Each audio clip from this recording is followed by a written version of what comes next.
getting ready sa aming Telus World of Science overnight. Almost sunset na nakarating kami sa Edmonton, kaya napavideo tuloy ako. Ang ganda ng sunset.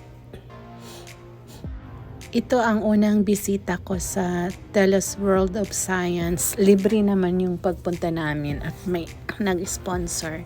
Nakakatuwa at overnight yung aming pagpunta. So, limited lang ang pag-video ko ng mga places kasi may mga kasama kaming bata. So, hindi sila pwedeng makasali sa video. Kaya konti lang yung ma-share ko ngayong visit. Gusto ko lang i-document ang experience na to, kaya gusto kong i-share dito sa aming channel.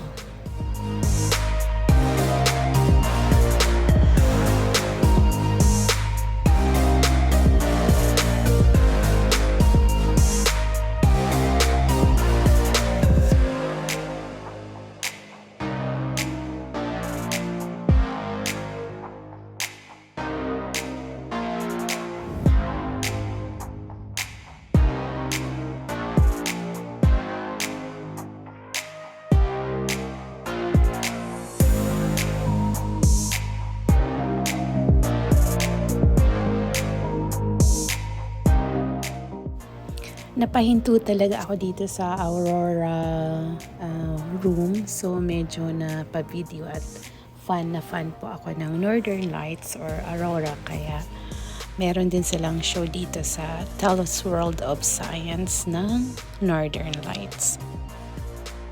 Ito naman yung display nila ng mga planet.